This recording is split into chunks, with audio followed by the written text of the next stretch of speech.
भारत को बहुत जल्द 120 नई 40N6 इंटरसेप्टर मिसाइलें रूस से मिलने वाली हैं।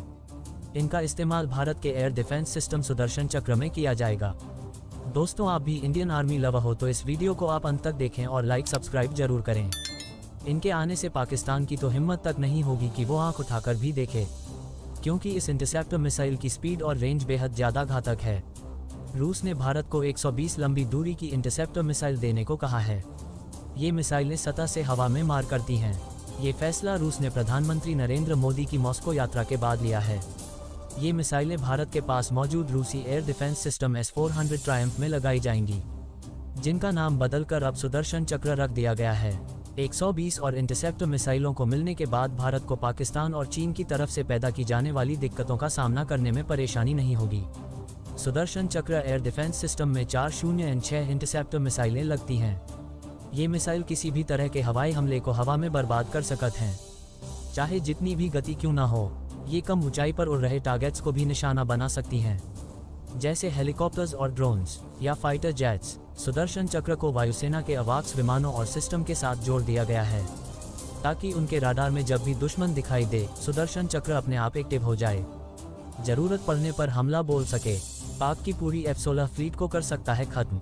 डिफेंस एक्सपर्ट्स का मानना है कि सुदर्शन चक्र में लगी 40N6 मिसाइलें वायुसेना के राफेल और सुखोई 30 MKI फाइटर जेट मिलकर पाकिस्तान की पूरी F-16 फ्लीट को खत्म कर सकते हैं। इसकी रेंज 380 किलोमीटर है।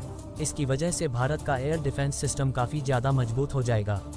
एक बार में 72 मिसाइल दाग सकता है ये सिस्टम। S-400 एक बार में एक साथ 72 मिसाइल छोड़ सकती है। इसके सबसे खास बात यह है कि इस एयर डिफेंस सिस्टम को कहीं मूव करना बहुत आसान है, क्योंकि इसे 8x8 के ट्रक पर माउंट किया जा सकता है। S-400 को नाटो द्वारा SA-21 Growler long range defence missile system भी कहा जाता है।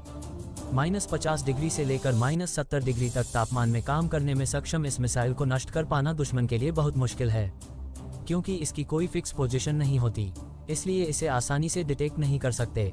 S-400 मिसाइल सिस्टम में 4 तरह की मिसाइलें होती हैं, जिनकी रेंज 40, 100, 200 और 400 किलोमीटर तक होती है। ये सिस्टम 100 से लेकर 40,000 फीट तक उड़ने वाले हर टारगेट को पहचान कर नष्ट कर सकता है। S-400 missile system S-400 air defence missile system का राडार बहुत अत्याधुनिक और ताकतवर है। 600 किलोमीटर की रेंज में 300 टारगेट ट्रैक करने की ताकत। इसका रडार 600 किलोमीटर तक की रेंज में करीब 300 टारगेट ट्रैक कर सकता है। ये सिस्टम मिसाइल, एयरक्राफ्ट या फिर ड्रोन से हुए किसी भी तरह के हवाई हमले से निपटने में सक्षम है। शीत युद्ध के दौरान रूस और अमेरिका में हथियार बनाने की होड़ मची हुई थी। जब रूस अमेरिका जैसी मिसाइल नहीं बना सका तो उसने ऐसे सिस्टम पर काम करना शुरू किया जो इन मिसाइलों को टारगेट पर पहुंचने पर पहले ही खत्म कर दे। 1967 में रूस ने S-200 प्रणाली विकसित की। ये S सीरीज की पहली मिसाइल थी। साल 1978 में S-300 को विकसित किया गया। S-400 साल 1990 में ही विकसित कर ली गई थी। साल 1999 में इसकी टेस्टिंग शुरू हुई। इसके बाद 28 अप्रैल 2007 को रूस ने पहली S-400 मिसाइल सिस्टम को तैनात किया गया, जिसके बाद मार्च 2014 में रूस ने यह एडवांस सिस्टम चीन को दिया। 12 जुलाई 2019 को तुर्की को इस सिस्टम की पहली डिलीवरी कर दी।